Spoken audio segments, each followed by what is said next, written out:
And I know I'm not number 2 because my slides got in early, so so there may be a general correlation, but anyway.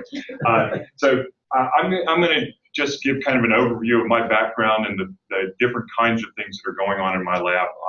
You know, I've always been interested in birds, always been interested in evolutionary genetics, but when I started trying to do this, you couldn't really, there weren't that many laboratories doing evolutionary genetics on birds. And so I actually worked with a herpetologist first, and I started doing evolutionary genetics before there was DNA in evolutionary genetics back in the protein days.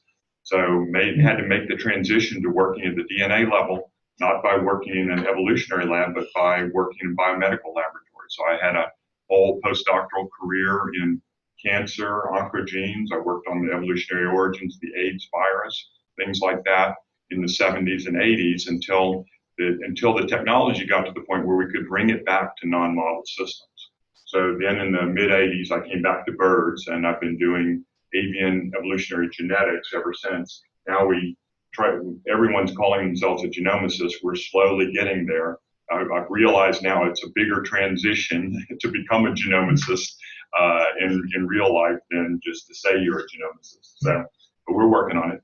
And the variety of things that go on in our group at the Natural History Museum really it's kind of centrally focused on systematics, so phylogenetics of birds, both within clades and then across all living birds. So we have some projects that span that range. I was involved with the early bird collaboration that, Rebecca was also a principal in that, Rebecca Kimball. Started in the early 2000s and put together not the first, but maybe the most comprehensive data set, addressing the relationships of all birds. And that's, parts of that have continued today. So behavior and evolution, that's where the manakins come in.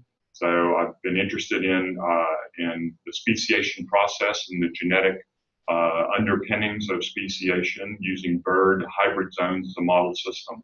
So I think we'll hear more about that. You'll hear a lot from me about that and folks working with me. Also some behavioral studies. And then more recently, some work in conservation biology. So our work in Northern South America has given us some opportunities to actually use genetics and to address some issues in endangered species conservation, and that's actually going to involve other people here at the Conservation Biology Institute. Maybe you'll see some of that in the tour.